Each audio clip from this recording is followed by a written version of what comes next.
삶의 의미는 인간의 사색에서 영원한 주제이다. 모든 철학적 시스템과 모든 종교적 교리는 이 질문에 대한 답을 찾고 사람들에게 제공하려고 한다. 어떤 이들은 삶의 의미가 봉사에, 자신을 내어주는 것에, 자기 희생에, 심지어 생명까지도 희생하는 것에 있다고 말한다. 다른 이들은 삶의 의미가 그것을 즐기는 것에, 죽음이라는 최후의 공포를 기다리는 것에 있다고 말한다. 어떤 이들은 삶의 의미가 완성도와 죽음 후에 더 나은 미래를 위한 창조에 있다고 말한다. 다른 이들은 삶의 의미가 무로 가까워지는 데 있다고 말한다. 또 다른 이들은 삶의 의미는 인종의 발전에 혹은 지구에서의 삶을 정리하는 것에 있다고 말하며 의미를 찾을 가능성 자체를 부정하는 부류도 있다. 이 모든 설명들의 결점은 그것들이 모두 삶 그 자체 밖에서 의미를 찾으려 한다는 점이다. 그것들은 인류의 미래에서, 죽음 너머의 존재에서, 또는 연속적인 환생을 통한 에고의 진화에서 의미를 찾으려 한다. 즉, 인간의 현재 삶 밖에서 무엇인가를 찾으려 한다. 그러나 사람들이 그저 주위를 둘러본다면 사실 삶의 의미는 전혀 그렇게 저 너머에 있는 것이 아니라는 것을 알게 된다. 그 의미는 인식에 있다. 모든 삶, 그 모든 사실과 사건들, 우연과 감정들, 끌림과 욕망들은 항상 우리를 무엇인가를 알게 하는 것으로 이끈다. 모든 삶의 경험은 인식이다. 인간의 가장 강렬한 감정은 미지의 것에 대한 욕망이다. 사랑에서도 우리가 보는 것처럼 가장 강렬한 끌림, 그 모든 것을 희생하는 끌림은 미지의 것, 새로운 것에 대한 끌림이다. 이 책의 처음에서 우리는 의식과 세계, 나와 비나가 존재한다고 인정했다. 의식은 존재의 실현으로 정의된다. 나는 자신의 존재와 그것이 구성하는 세계의 존재를 실현한다. 자신과 세계에 대한 관계는 인식이라고 불린다. 모든 인간의 정신적 특성, 그의 의식의 모든 요소들, 감각, 상상, 개념, 아이디어, 판단, 추론, 감정, 심지어 창조성까지 이것들은 모두 나가 갖고 있는 인식의 도구들이다. 감정, 심지어 가장 고귀한 감정들, 예술적, 종교적, 도덕적 감정들, 그리고 창조성, 원시인이 석기 도끼를 만드는 창조부터 베토벤의 창조에 이르기까지 이것들은 바로 인식의 도구들이다. 우리의 좁은 인간적 시각에서는 그것들이 다른 목적에 봉사하는 것처럼 보인다. 생명보호, 창조, 또는 즐거움. 그러나 실제로 그것들은 모두 부수적인 것이다. 목적은 항상 인식이다. 진화론자들, 다윈의 추종자들은 생존 경쟁과 적자 생존이 현대 인간의 지능과 감정을 창조했다고 말할 것이다. 그들은 지능과 감정이 생명을 위해, 개인과 종의 생명을 보호하기 위해 존재한다고 주장할 것이다. 그러나 이것은 그 이전에 우주가 기계적으로 이루어져 있다는 주장에 대해 반박된 것과 같은 반박을 받을 수 있다. 즉, 의식이 존재한다면 의식 외에는 아무것도 존재하지 않는다는 것이다. 생존 경쟁과 적자 생존이 만약 생명 창조에서 그런 역할을 한다면 그것들도 우연이 아니며 우리가 알지 못하는 의식의 산물일 것이다. 그리고 그것들은 다른 모든 것처럼 인식을 위한 것이다.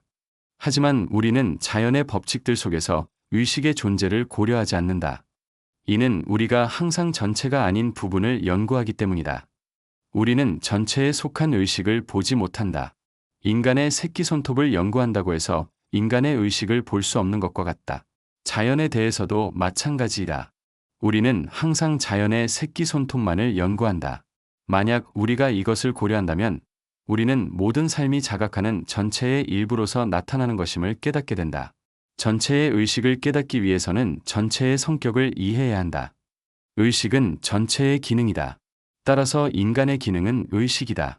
그러나 인간이라는 전체의 성격을 이해하지 못하면 그 의식을 이해할 수 없다. 우리의 의식이 무엇인지 이해하기 위해서는 우리 삶과의 관계를 분명히 해야 한다. 삶이란 무엇인가? 우리는 매우 인위적인 시도를 했다. 그것은 상상의 2차원 존재들의 세계와의 유사성에 근거하여 삶을 더 높은 영역에서의 움직임으로 정의하는 것이었다. 이 관점에서 보면 모든 개별적인 삶은 마치 우리 영역에서 다른 영역의 의식의 일부가 나타나는 것처럼 보인다. 이러한 의식들은 마치 우리가 보는 이 삶들 속에 우리를 들여다보는 듯하다. 페은어는 말한다. 사람이 죽을 때 우주의 한눈이 감긴다. 각각의 개별적인 인간의 삶은 우리 안에서 살아가는 큰 존재의 의식의 순간이다. 각각의 개별적인 나무의 삶은 나무들의 삶으로 이루어진 존재의 의식의 순간이다. 이러한 높은 존재들의 의식은 낮은 삶들과 분리되어 존재하지 않는다. 그것은 동일한 것의 두 측면이다. 어떤 다른 차원의 세계에서 각각의 인간 의식은 많은 삶들의 환상을 만들어낼 수 있다. 이것을 예시로 설명하는 것은 매우 어렵다. 그러나 앞서 살펴보았던 나선형의 물체가 평면을 통과하고 그 평면에서 원을 그리며 움직이는 점을 생각해보자. 이 나선형이 의식이라면 나선형과 평면의 교차점에서 움직이는 점은 삶이 될 것이다. 이 예시는 의식과 삶의 관계를 명확하게 설명해준다. 우리의 눈에는 삶과 의식이 다르고 별개의 것처럼 보인다. 왜냐하면 우리는 제대로 보는 법을 모르기 때문이다. 그리고 이는 우리가 우리의 구분의 틀에서 벗어나기 매우 어렵기 때문이다. 우리는 나무의 삶을 보고 그 나무의 삶이 의식의 표현이라고 말할 때 그 나무의 의식이 그 나무의 삶을 표현한다고 이해한다. 그러나 그것은 당연히 3차원적 사고, 유클리드적 사고의 결과로서 생긴 터무니없는 일이다. 그 나무의 삶은 그 나무의 의식의 표현이 아니라 아마도 그 종이나 그 계통 또는 식물 왕국 전체의 의식의 표현일 것이다. 이와 마찬가지로 우리의 개별적인 삶은 어떤 큰 의식의 발현이다. 이것에 대한 증거는 우리의 삶이 우리가 수행하는 인식 이외에는 다른 의미를 가지지 않는다는 점에서 찾을 수 있다. 사색하는 사람은 오직 그가 이를 깨닫고 이전에 무의식적으로 가고 있던 방향을 의식적으로 추구하기 시작할 때만 삶에서 의미의 부재를 고통스럽게 느끼지 않게 된다. 또한 이 인식은 우리의 기능이 이루고자 하는 것이며 그것은 단지 우리의 마음만이 아니라 우리 전체의 조직, 우리의 몸, 전체 삶, 인간 사회의 삶, 그 조직들, 기관들, 문화와 문명 전체에 걸쳐 이루어진다. 우리가 인간의 지적 측면에 대해 그것의 목표가 인식이라고 말하면 이는 의심을 일으키지 않는다. 모든 사람은 인간의 지능이 그에게 종속된 모든 기능과 함께 인식을 목표로 한다는 데 동의한다. 그러나 감정에 대해서는 어떠한가? 기쁨, 슬픔, 분노, 두려움, 사랑, 증오, 자부심, 연민, 질투, 아름다움에 대한 감각, 미적 즐거움과 예술적 창조, 도덕적 감정, 모든 종교적 감정들, 신앙, 희망, 경외심 등등 이 문제는 그렇게 명확하지 않다. 우리는 보통 모든 감정과 모든 인간 활동이 인식을 위한 것임을 보지 못한다. 두려움이나 사랑, 혹은 이라는 것이 어떻게 인식에 기여하는가? 우리는 감정을 통해 느끼고 이를 통해 창조한다고 생각한다. 느끼고 창조하는 것은 인식과는 다른 것으로 보인다. 일이나 창조에 대해 오히려 우리는 그것들이 인식을 필요로 한다고 생각하며 인식을 위한 도구로서 작용한다 하더라도 그것은 간접적으로만 작용한다고 생각한다. 마찬가지로 우리는 종교적 감정들이 어떻게 인식에 기여하는지 이해할 수 없다. 보통 감정은 지적 활동과 대립된다. 마음은 이성과 대립된다. 한쪽에서는 차가운 이성 또는 지능이 있고 다른 쪽에서는 감정, 예술적 즐거움, 그리고 다시 따로 도덕적 감정, 종교적 감정, 영성이 있다. 여기에서의 오해는 지능과 감정이라는 단어의 이해에 있다. 지능과 감정 사이에는 뚜렷한 구분이 없다. 전체적으로 지능도 감정의 일종이다. 리보는 그의 저서 감정의 심리학에서 지적 감정에 대해 매우 명확하게 언급한다. 지능은 원래의 형태로는 개인적인 목적을 위한 탐구심, 즉 호기심이다. 그것은 점차 호기심으로 변하고 처음에는 역시 개인적인 것에서 출발하지만 점차 지식을 위한 지식으로 바뀌며 순수하고 초개인적인 지적 감정으로 발전한다. 모든 감정은 동일한 길을 따른다. 모든 것에서 조금씩 개인적인 요소가 떨어져 나가고 모든 것들은 복잡해지고 세련되어지며 초개인적인 것으로 바뀐다. 초개인적이 될 수 없는 것들은 위축되어 죽어간다. 하지만 일상 언어와 일상 심리학에서는 이성이 감정과 대립된다고 여긴다.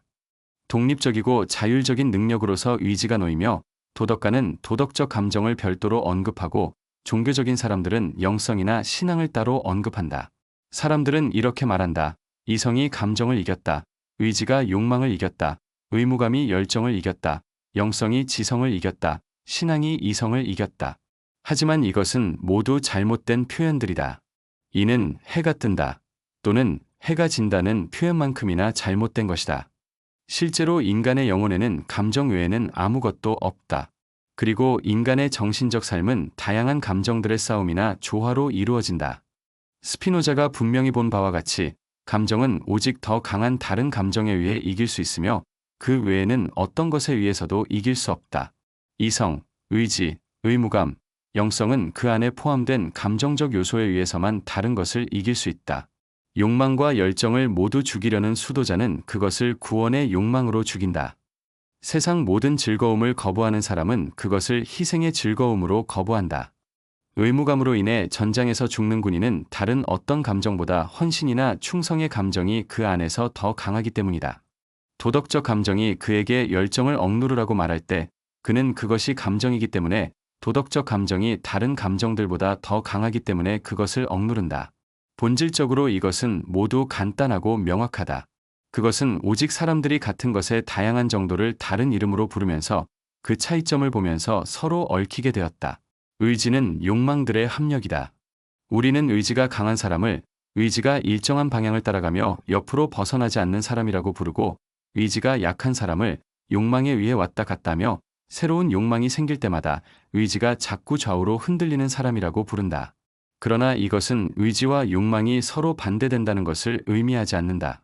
반대로 그것들은 동일한 것이다. 왜냐하면 의지는 욕망들의 합성물이기 때문이다.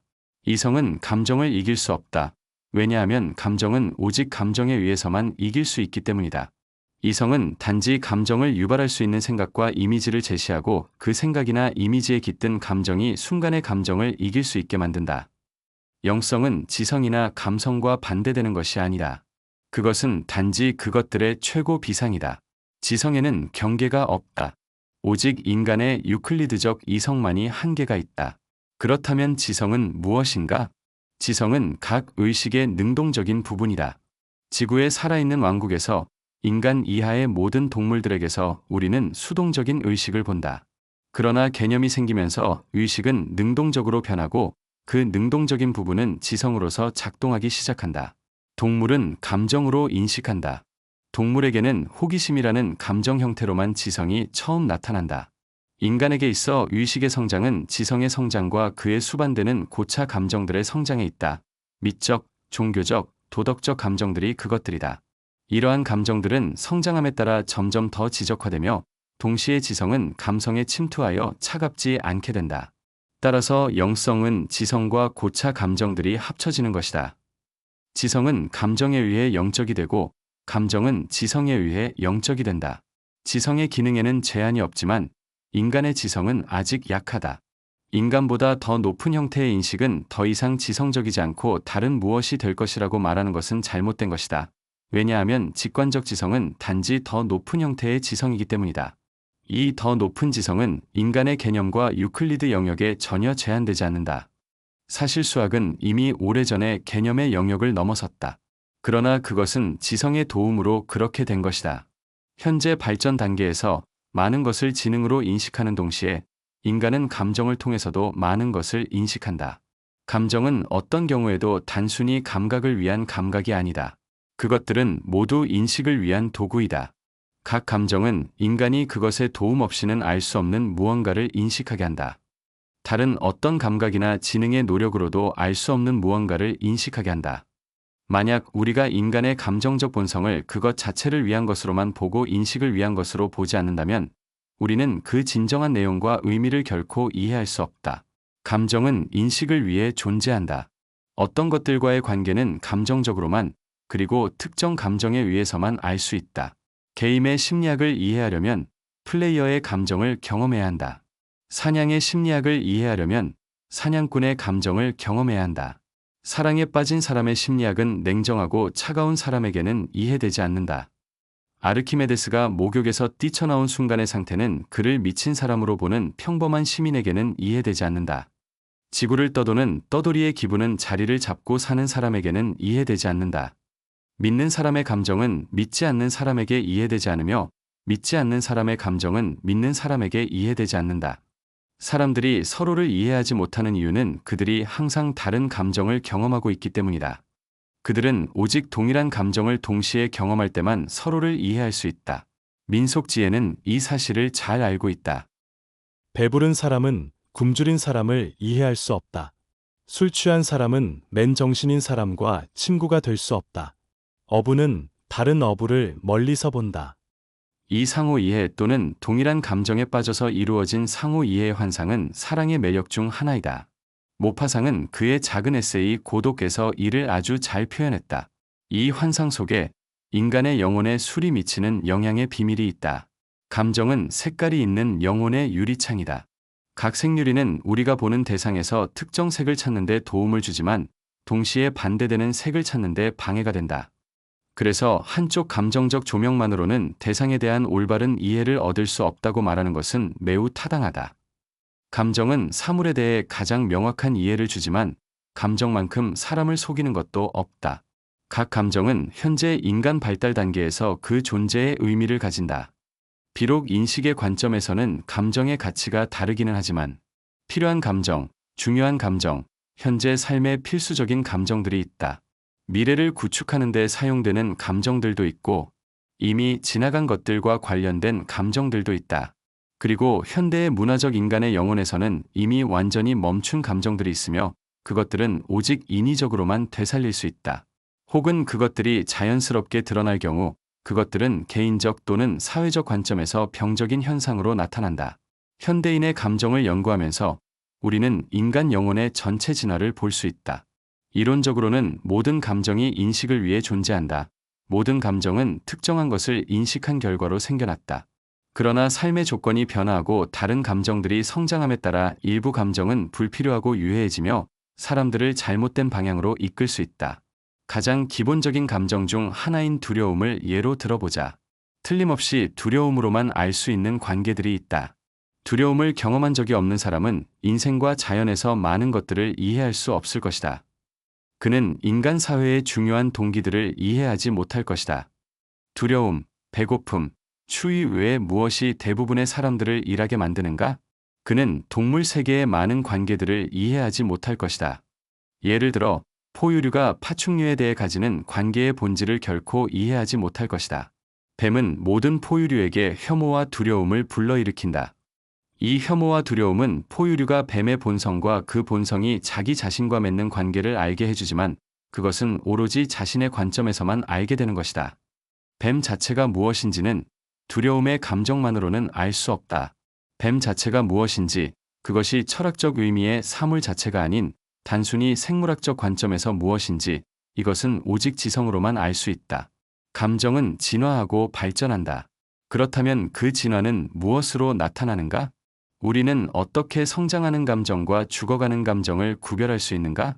성장하는 감정 외에도 죽어가는 감정이 있다. 감정의 성장의 징후는 그것이 개인적인 요소에서 벗어나는 것이다. 개인적인 요소에서 벗어나는 것이 감정의 인식 능력을 강화한다. 왜냐하면 감정의 개인적인 요소가 많을수록 그것이 더 많은 오해를 불러일으킬 수 있기 때문이다. 개인적인 감정은 항상 편향적이며 항상 불공정하다. 따라서 감정의 인식 능력은 해당 감정에서 자신을 나타내는 요소가 적을수록 더 강해진다.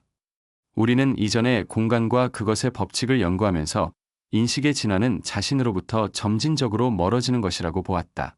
이는 힌턴이 잘 표현한다. 그는 항상 말한다. 우리가 자기 자신, 즉 개인적인 관점에서 벗어나기만 하면 우리는 세상을 있는 그대로 이해하기 시작할 것이다. 힌턴이 발명한 여러 색깔의 큐브를 이용한 사고 훈련 시스템은 개인적인 관점에서 벗어나서 사물을 보는 훈련으로 요약된다. 힌턴은 큐브 시스템을 공부할 때 먼저 한 개의 특정한 큐브에서 시작하여 그것을 연구한다고 쓴다. 그리고 우리는 그 26개의 큐브가 첫 번째 큐브와 어떻게 관계가 있는지를 알면 시스템을 모두 알았다고 말한다. 우리는 큰 큐브를 작은 큐브들과의 관계를 통해 연구하며 첫 번째 큐브에서 시작하는 축을 따라 연구한다. 그 후 우리는 다른 큐브에서 시작하는 축을 따라 연구한다. 이렇게 해서 우리는 점차적으로 작은 큐브들 각각에 대해 큰 큐브를 연구하게 된다. 인류를 연구하려면 우리는 그것을 구성하는 모든 개인들의 관점에서 연구해야 한다. 이기주의자는 단지 하나의 관점에서 큐브를 아는 사람에 비유할 수 있다. 많은 사람에게 피상적으로 동정심을 느끼는 사람들은 여러 관점에서 우리의 큐브 시스템을 약간 아는 사람들과 비슷하다. 단지 하나 또는 두 개의 깊은 애착만 있는 사람들은 마치 하나 또는 두 개의 관점에서 큐브를 공부하는 사람들처럼 보인다. 아마도 선한 사람들과 다른 사람들 사이의 차이는 단지 선한 사람들이 다른 사람들이 모르는 것을 알고 있다는 것일지도 모른다. 그들 밖에 무엇인가가 있어서 그들을 선으로 이끈다. 그들은 보지만 다른 사람들은 보지 못하는 어떤 것이 있다. 따라서 올바른 감정적 인식의 과제는 개인적인 관점에서 느끼는 것이 아니라, 즉 자기 자신뿐만 아니라 다른 사람들을 위해 느끼는 것이다. 그리고 주체가 느끼는 범위가 넓을수록 그 감정이 그에게 주는 인식이 더 깊어진다. 하지만 모든 감정이 같은 정도로 자신을 벗어날 수 있는 것은 아니다. 어떤 감정들은 본질적으로 분리하고 구분하고 소외시키며 인간이 자신을 독립적이고 분리된 존재로 느끼게 만든다. 그런 감정으로는 증오, 두려움, 질투, 자부심, 질투심이 있다.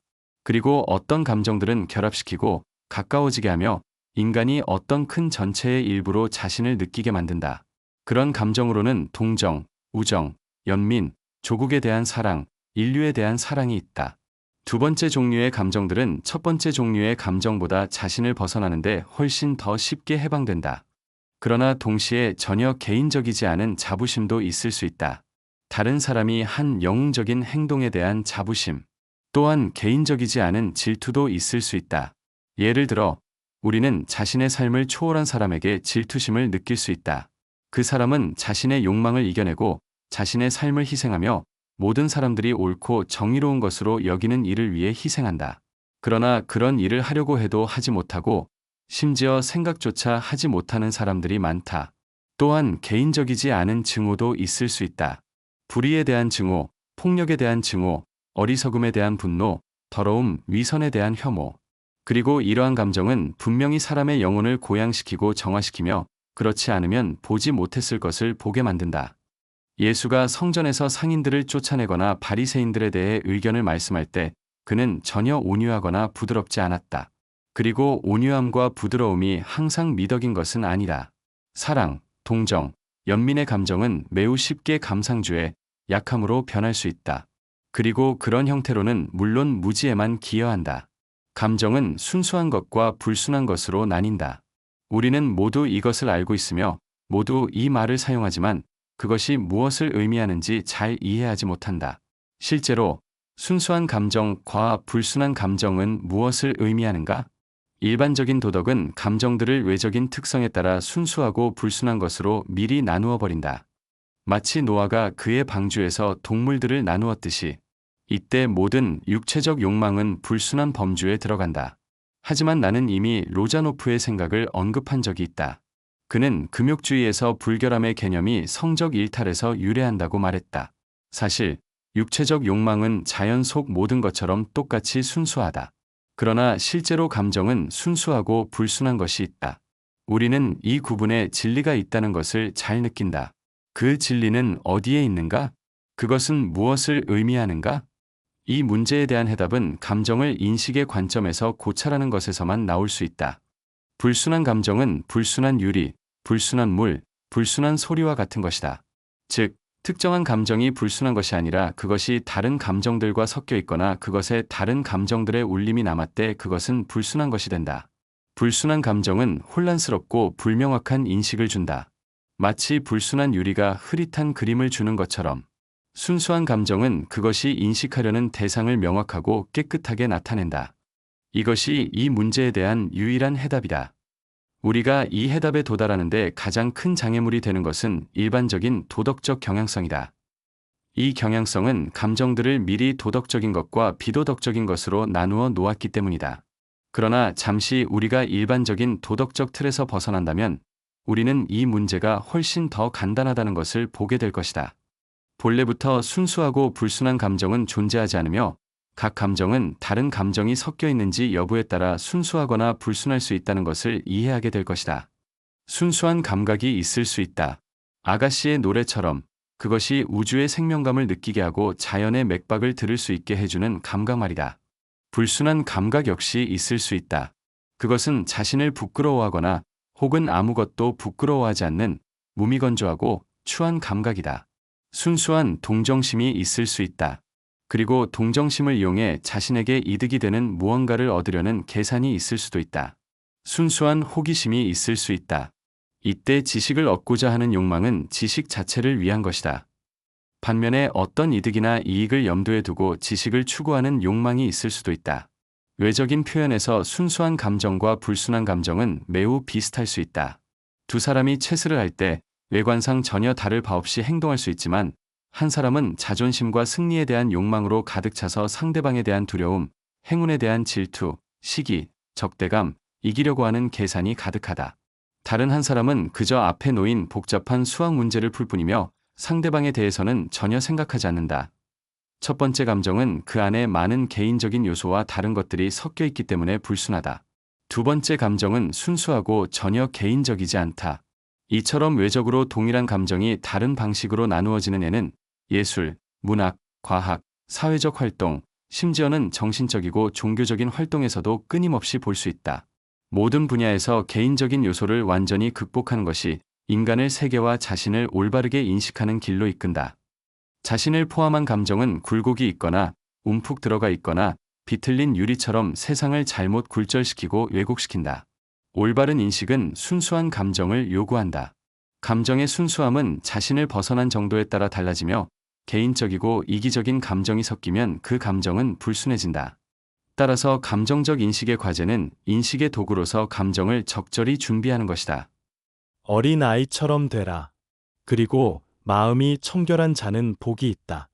이 성경의 말들에서는 바로 감정을 정화하는 것에 대해 이야기하고 있다. 불순하고 개인적인 감정으로는 올바르게 세상을 인식할 수 없다.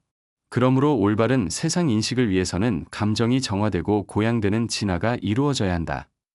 이 진화는 무의식적으로 또는 의식적으로 이루어질 수 있다. 이 마지막 부분은 우리에게 도덕에 대한 전혀 새로운 시각을 가져온다. 도덕의 목적이 감정에 대한 올바른 관계를 설정하고 그것들의 정화와 고양을 촉진하는 데 있다는 점에서 도덕은 더 이상 단지 지루하고 자기 안에 갇힌 미덕 훈련이 아니다. 우리는 도덕이 우리의 삶에서 얼마나 중요한지, 그리고 인식에 있어서 도덕이 가지는 의미를 깨닫는다. 왜냐하면 우리의 인식을 고양하는 감정도 있고 우리를 잘못된 길로 인도하는 감정도 있기 때문이다. 만약 도덕이 정말로 우리가 그 감정들을 구분하는 데 도움을 줄 수 있다면 그 가치는 인식의 관점에서 논쟁의 여지가 없다. 우리는 지식을 늘려주는 감정도 있고 무지를 더욱 키우는 감정도 있다는 것을 안다. 일반적인 일상 언어의 심리학은 잘 알고 있다. 악의, 증오, 분노, 질투가 인간을 눈멀게 하고 그의 이성을 흐리게 만든다는 것을, 그리고 두려움이 사람을 미치게 만든다는 것도 잘 알고 있다. 그러나 그 외에도 우리는 알고 있다. 각 감정이 지식과 무지, 두 가지 모두에 기여할 수 있다는 것을. 그렇다면 아주 가치 있고 매우 높은 진화를 이룰 수 있는 감정, 즉 활동에서의 즐거움을 예로 들어보자. 이 감정은 문화의 강력한 동력이 되며 삶을 향상시키고 인간의 모든 고등 능력을 발달시키는 데 기여한다. 그러나 동시에 그것은 인간에게 끝없이 많은 오해와 실수의 원인이 되며 매우 쓰라린 대가를 치르게 만든다. 어떤 활동에 열정적으로 빠진 사람은 자신이 처음에 행동을 시작한 목적을 쉽게 잊고 활동 자체를 목적이라고 생각하게 된다. 그리고 활동을 유지하기 위해 그 목적을 희생하게 된다. 한 방향으로 나아가던 사람이 자신도 모르게 반대 방향으로 돌이켜시면 속으로 떨어져 가면서 자신이 높이 오르고 있다고 생각하는 경우가 많다. 활동에 몰두한 사람만큼 모순되고 역설적인 존재는 없다. 우리는 그저 인간에 익숙해져 있기 때문에 그가 도달하는 놀라운 왜곡들을 우연의 일치처럼 보게 된다. 자유를 위한 폭력, 사랑을 위한 폭력, 칼을 든 채 전파되는 기독교, 자비의 하나님을 위한 종교 재판의 화형대, 사상의 자유와 언론을 억압하는 종교적 폭력. 이것들은 모두 인간만이 할 수 있는 모순된 어리석음의 표현이다. 이는 인간 영혼의 이상한 이중성 덕분에 가능한 일이다. 도덕에 대한 올바른 이해는 우리가 이러한 사고의 왜곡을 피하는 데 큰 도움이 될 수 있다. 우리의 삶에는 도덕이 매우 부족하다. 유럽 문화는 지적 발전의 길을 걸었다. 지성은 도덕적 의미에 대해 생각하지 않고 발견과 발명을 거듭했다. 그래서 유럽 문화의 정점은 마치 드레드노트처럼 되어버렸다. 많은 사람들이 이렇게 생각하며 이로 인해 많은 사람들이 전체 문화에 대해 부정적으로 생각한다. 그러나 이것도 잘못된 생각이다. 드레드노트 외에도 유럽의 사상은 삶을 편리하게 만드는 필요한 것들과 가치 있는 것들을 많이 만들어냈다. 비록 형식적이지만 자유와 권리의 원칙을 세운 것, 많은 부분에서 인간에게 적대적인 자연에 대한 승리, 사상을 전파하는 수단, 현대의학과 외과의 기적들, 이 모든 것은 의심할 여지 없이 실제로 이루어진 업적들이다. 그리고 우리는 그것들을 무시할 수 없다. 하지만 이들에는 도덕이 없다. 유럽의 문화인은 새로운 총기를 발명하는 동시에 새로운 뇌과 기구를 발명한다.